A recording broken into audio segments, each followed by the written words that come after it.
할렐루야. 오늘도 새날을 주신 하나님을 찬양합니다. 장마가 계속 길어지고 있죠, 여러분. 건강하시기 바랍니다. 그리고 여러분의 영혼 속에는 우리의 진정한 태양이신 예수 그리스도의 빛이 날마다 비춰질 수 있기를 바랍니다. 자, 오늘 우리에게 주신 하나님 말씀은 야고보서 1장 12절에서 18절입니다. 야고보서 1장 12절에서 18절 말씀 봉독합니다. 시험을 참는 자는 복이 있나니 이는 시련을 견디어낸 자가 주께서 자기를 사랑하는 자들에게 약속하신 생명의 면류관을 얻을 것이기 때문이라. 사람이 시험을 받을 때에 내가 하나님께 시험을 받는다 하지 말지니 하나님은 악에게 시험을 받지도 아니하시고 친히 아무도 시험하지 아니하시느니라. 오직 각 사람이 시험을 받는 것은 자기 욕심에 끌려 미혹됨이니 욕심이 잉태한즉 죄를 낳고 죄가 장성한즉 사망을 낳느니라. 내 사랑하는 형제들아, 속지 말라. 온갖 좋은 은사와 온전한 선물이 다 위로부터 빛들의 아버지께로부터 내려오나니 그는 변함도 없으시고 회전하는 그림자도 없으시니라. 그가 그 피조물 중에 우리로 한 첫 열매가 되게 하시려고 자기의 뜻을 따라 진리의 말씀으로 우리를 낳으셨느니라. 아멘. 오늘도 이 말씀을 통해 우리에게 주신 하나님의 음성을 듣게 되길 바랍니다. 여러분 시편 1편 1절 말씀 여러분 너무 잘 아시죠? 복 있는 사람은 이라고 하는 말씀으로 복을 선포하면서 시작합니다. 복 있는 사람은 어떤 특징이 있습니까? 악인들의 꾀를 따르지 않고 죄인들의 길에 서지 않고 오만한 자들의 자리에 앉지 않는다. 그렇게 말씀하셨죠? 그래서 복 있는 사람이 되어야 한다는 것입니다. 예수님께서 마태복음 5장의 산상수훈에서 팔복에 대해 말씀하실 때 제일 먼저 선포하신 것이 복 있으라 라고 선포하셨습니다. 그 다음에 누가 복이 있는가? 가난한 자, 애통하는 자, 온유한 자, 청결한 자, 뭐 등등 8가지 복받는 사람에 대해 말씀하시죠. 하나님께서는 우리가 복 있는 자, 복 받는 자가 되기를 원하신다는 것입니다. 오늘 말씀에도 복이 있나니라고 선포하면서 복 있는 사람의 특징을 이야기합니다. 12절을 보시면 시험을 참는 자는 복이 있나니 이는 시련을 견디어낸 자가 주께서 자기를 사랑하는 자들에게 약속하신 생명의 면류관을 얻을 것이기 때문이라. 그렇게 말씀하십니다. 시험을 참는 것에 대해서는 지난 시간에 이미 말씀드렸습니다. 여러 가지 시험을 만날 때 하나님께서 우리에게 인내를 선물로 주시죠. 그리고 그 모든 시험의 상황을 믿음으로 바라볼 수 있는 지혜를 달라고 기도하면 후히 주시고 꾸짖지 않는 하나님께서 의심 없이 기도하는 그에게 지혜를 주십니다. 이렇게 하나님께서 주시는 지혜로 또 인내로 시험을 잘 참고 견뎌서 하나님 앞에 그 믿음이 옳다 하고 인정함을 받게 되면 이 생에서는 영적으로 성숙함을 얻게 되는 복을 얻게 됩니다. 그리고 내세에 가서는 생명의 면류관을 얻게 되는 복을 받게 됩니다. 믿음으로 시험을 잘 참고 견디면 이 생과 내생의 약속을 받게 될 거라는 것이죠. 그렇기 때문에 인생의 수많은 시험을 만났을 때 우리는 어떤 태도로 시험을 대해야 되는가? 복 있는 사람으로 그 시험들을 대할 수 있어야 된다는 것. 13절을 읽어드리겠습니다. 사람이 시험을 받을 때에 내가 하나님께 시험을 받는다 하지 말지니 하나님은 악에게 시험을 받지도 아니하시고 친히 아무도 시험하지 아니하시느니라. 그렇게 말씀을 하시죠. 자, 우리가 시험을 받을 때 복 있는 사람은 어떤 태도를 취하느냐? 하나님 때문에 내가 시험 당하는 것 아니다. 시험 당하는 것이다. 이렇게 얘기해서는 안 된다는 것이죠. 성경을 보면 사실 하나님께서 시험하시는 이야기가 종종 나옵니다. 예를 들면 창세기 22장에 하나님께서 아브라함의 믿음을 시험하시기 위해 이삭을 바치라 하셨습니다. 사사기 2장에 보면 이스라엘이 하나님께 순종하는지를 시험하기 위해 그 백성들을 가나안 족속들 가운데 거하게 하셨다고 말씀하십니다. 요한복음 6장에 보면 오병이어 사건을 행하시기 전에 예수님께서 빌립의 믿음을 시험하기 위해 저 벳세다 들녘의 수많은 사람들에게 먹을 것을 주라 그렇게 말씀하시기도 했었죠. 이처럼 성경에는 하나님께서 시험하신 일들이 여러 차례 등장을 해요. 그런데 오늘 본문에는 너희가 시험받을 때에 하나님께 시험받는다고 그렇게 말하지 말라라고 말씀하고 있습니다. 왜 그랬을까요? 이걸 이해하려면 시험이라고 하는 이 단어에 어떤 의미가 있는지를 이해할 수 있어야 되는데요. 우리 한글 성경에는 시험이라 이렇게 표현되어 있지만 영어 성경에는 사탄의 시험과 하나님의 시험을 구분하여 표시하고 있습니다. 분명 하나님도 시험하십니다. 그러나 하나님으로부터 오는 시험은 사탄으로부터 오는 시험과 질적으로 다릅니다. 하나님께서 우리에게 주시는 시험은 우리의 믿음을 테스트하기 위한, 확인하고 또 그 믿음을 연단하고 성숙한 신앙으로 만들기 위한 일종의 테스트로서의 시험입니다. 그래서 하나님은 이러한 테스트를 통해서 성도들을 영적으로 성장하게 하고 성숙하게 만드시는 거죠. 물론 이를 위해 경우에 따라서는 엄청난 시련을 겪게 될 수도 있겠죠. 예를 들면 욥과 같은 사람, 참 그 시련은 정말 너무나도 힘든 시련이었습니다. 감당하기 어려운 시험이었죠. 그럼에도 불구하고 욥의 일성을 쭉 보면 그것은 결국 욥의 믿음을 테스트하게 하기 위한 하나님의 테스트였다는 것이죠. 마치 학교에서 우리 선생님들이 학생들에게 시험 문제를 출제할 때 일부러 틀리도록 하기 위해서 엉뚱한 문제를 내시는 선생님은 없습니다. 변별력을 위해서 어쩔 수 없이 정말 풀기 어려운 문제를 내기도 하지만 사실은 그 문제도 가르치신 범위 안에서 문제를 어렵게 내는 뿐입니다. 대부분은 가르치신 범위 안에서 시험 문제를 내고 누구든지 정말 열심히 공부했다면 다 풀 수 있는 그런 문제를 내는 거죠. 문제는 학생들이 공부를 제대로 안 해서 문제를 못 푸는 것일 뿐입니다. 즉 우리가 학교에서 시험 보는 이 시험조차도 테스트예요. 떨어뜨리기 위해서 시험 문제를 내는 것이 아니라 이걸 잘 테스트를 통과할 때 아이들의 실력이 향상되고 그 실력이 이제 성장하는 데 목적을 두는 것이 학교에서 시험의 목적인 것이죠. 하나님께서도 그 백성들에게 시험을 주시는 목적이 바로 테스트라는 것이죠. 반면에 사탄에게서부터 오는 시험이 있습니다. 이 사탄이 주는 시험은 어떻게든 낙오시키고 어떻게든 떨어지게 만들어서 성도들을 멸망시킨 것이 이 시험의 목적입니다. 그래서 사탄의 시험을 영어로는 템테이션이라, 유혹이라 그렇게 이야기를 합니다.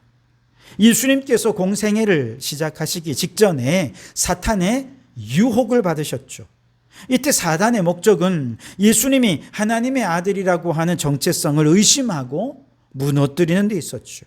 그래서 반복적으로 내가 만일 하나님의 아들이었든 그렇게 이야기하면서 예수님을 유혹했습니다. 오늘 우리에게도 사탄은 끊임없이 템테이션, 유혹을 합니다. 우리가 하나님의 자녀 되었다는 사실을 의심하게 만듭니다. 우리의 믿음, 우리의 신앙, 우리가 믿는 하나님 모든 것을 의심하게 만들어서 결국 멸망의 길을 가게 만드는 것, 어떻게든 우리의 믿음을 포기하고 절망에 빠지게 만드는 것, 이것이 마귀가 주는 시험의 목적이라는 것입니다. 오늘 우리가 읽은 본문에서 하나님께서는 아무도 시험하지 않는다 그랬습니다. 이 말씀은 사단처럼 멸망을 목적으로 사람들을 유혹하는 일은 없다는 것입니다.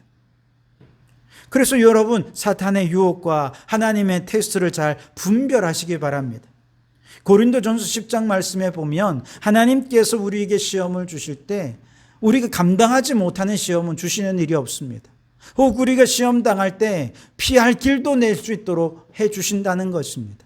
이처럼 하나님은 우리를 테스트하셔서 성장하고 발전하도록 성숙하도록 우리를 시험하실 뿐입니다. 그래서 여러분, 우리가 사탄의 유혹과 하나님의 테스트를 잘 분별해서 사탄의 유혹은 담대히 물리치고 하나님의 테스트에 대해서는 아멘 하면서 그 테스트를 기쁨으로 받아서 순종해서 영적인 실력이 향상되고 믿음이 강해져서 하나님 나라의 실력 있는 일꾼들이 다 되실 수 있기를 바랍니다. 자, 그런데 안타깝게도 하나님의 테스트에 합격하는 사람들보다 사탄의 유혹에 넘어지는 사람들이 더 많습니다. 이유가 뭐냐? 14절에 보시면 오직 각 사람이 시험을 받는 것은 자기 욕심에 끌려 미혹됨이니 그렇게 말씀하십니다. 결국 각 사람은 자기 욕심에 끌려서 마귀가 유혹할 때 그만 넘어져 버리게 되는 것이죠. 마귀는 유혹합니다. 우리는 내 욕심 때문에 그 미끼를 덥석 무는 것이죠. 인간 안에는 죄의 욕망, 죄의 소욕이 있습니다. 그래서 인간의 부패하는 것은요, 정말 우리의 삶을 돌아보면 우리가 얼마나 죄 안에서 이렇게 부패해져 있는지 금방 알아차릴 수가 있습니다. 우리 안에 욕심이 얼마나 많은지 우리 너무 잘 알지 않습니까? 이 욕심에 미혹되어서 하나님을 거스르는 범죄에 빠지게 될 때 우리는 그만 사탄의 미혹에 넘어지게 되는 것이지요. 15절을 보시면 욕심이 잉태한 즉 죄를 낳고 죄가 장성한 즉 사망을 낳는다라고 말씀을 하십니다. 사탄의 유혹은 우리 안에 있는 욕심이 깨어나게 하는 역할을 합니다. 마음속에는 그저 나도 모르게 그냥 생각만 했어요. 무의식 중에 그런 생각만 했어요. 그러다가 어느 순간 마귀가 한 번, 두 번 유혹을 하다 보면 이것이 자꾸 생각 속으로 떠오르기 시작합니다. 생생하게 그림을 그려보게 됩니다. 머릿속으로 자꾸 그것이 떠올려지게 됩니다. 그렇게 유혹을 받다 보면 마침내 참을 수 없을 정도로 그 상상력이 무르익게 되었을 때에 결국 행동으로 옮기게 되면서 영원한 파멸을 맞이하게 되는 것이죠. 이것은 오늘 본문에서 욕심이 잉태하면 죄를 낳고 죄가 장성하면 사망에 이르게 된다라고 말씀하신 내용입니다. 처음에 생명이 잉태될 때는 생명은 눈에 보이지 않을 만큼 작습니다. 죄도 마찬가지입니다. 처음부터 심각한 죄, 의식에 드러나지 않습니다. 아마 이게 죄구나라고 하는 것이 깨달아지면 아마 사람들은 시도조차도 하지 않을 거예요. 이 정도는 괜찮겠지. 나도 모르게 무의식 중에 자꾸 관심이 가고 호기심이 생기고 눈이 끌리고 그렇게 작고 사소한 것에서부터 죄가 잉태되는 것입니다. 그래서 16절에 내 사랑하는 형제들아 속지 말라라고 말씀하시는 것입니다. 쉽게 속을 만한 크고 분명한 죄라면 속지 않겠죠.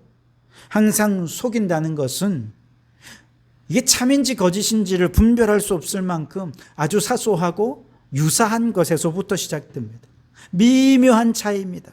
그러나 그렇게 사소하고 미묘한 바로 그곳에서 우리의 마음에 욕심이 생겨나고 장성해져서 사망에 이르게 되는 것입니다. 그러므로 이제 마귀의 유혹에 넘어지지 말고 하나님의 테스트 잘 통과하셔서 생명의 면류관을 받아야 되는데 어떻게 해야 그럴 수 있느냐? 17절, 18절 말씀해 보시면 온갖 좋은 은사와 온전한 선물이 다 위로부터 빛들의 아버지께로부터 내려오나니 그는 변함도 없으시고 회전하는 그림자도 없으시니라. 그가 그 피조물 중에 우리로 첫 열매가 되게 하시려고 자기의 뜻을 따라 진리의 말씀으로 우리를 낳으셨느니라 말씀하십니다. 즉 사람이 욕심에 이끌려 마귀의 유혹에 당하지 않으려면 하나님께서 주시는 좋은 은사와 온전한 선물을 잘 받아야 한다는 것입니다. 마귀는 우리의 욕심을 자극해서 멸망길을 가게 하지만 하나님께서 주시는 은사와 선물은 마귀의 어떤 유혹에도 흔들리지 않고 진리의 말씀을 따라 살아갈 수 있도록 힘을 주십니다. 능력을 주십니다. 그래서 결국 생명의 면류관을 받아 쓸 수 있게 하는 것이죠. 그러므로 여러분, 우리 안에 있는 욕심을 우리의 삶의 준고로 삼고 살다가 마귀의 유혹에 넘어져서 멸망에 이르는 저주받은 인생이 되시겠습니까? 아니면 위로부터 오는 각종 좋은 은사를 받아서 진리의 말씀을 따라 살다가 천국에서 생명의 면류관을 받아 쓰는 복 있는 인생이 되겠습니까? 바라기는 여러분, 후히 주시고 꾸짖지 아니하시는 하나님께 지혜를 받아서 사탄의 유혹과 하나님의 테스트를 잘 분별하셔서 사탄의 미혹에 넘어지지 말고 하나님의 테스트를 인내로 잘 감당하셔서 모두가 다 복 있는 성도들 되실 수 있기를 주님의 이름으로 축원합니다. 기도하겠습니다. 하나님 아버지 감사합니다.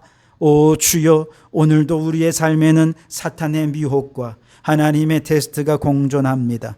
오늘 우리에게 다가오는 시험들이 사탄으로부터 오는지 하나님께로부터 온 것인지를 분별할 수 있는 지혜를 허락하여 주시옵소서. 오 주여, 주님께서 우리에게 주시는 지혜를 따라 분별하여 마귀의 유혹이면 물리치게 도와주시고 하나님의 테스트면 인내함을 받아서 잘 감당하여 끝까지 시험을 잘 견뎌내고 이겨내어서 마지막 날 주님 앞에 섰을 때 생명의 면류관을 받아 쓰는 저희들 되게 해 주시옵소서. 오늘도 시험 가운데 정말 낙심하고 어려워하는 분들이 있습니까? 위로하여 주시고 새 힘 주시고 잘 분별하여서 끝까지 잘 참고 견뎌서 하나님 주시는 생명의 면류관을 받아 쓰는 복 있는 성도들 되게 해 주시옵소서. 예수님 이름으로 기도하옵나이다. 아멘.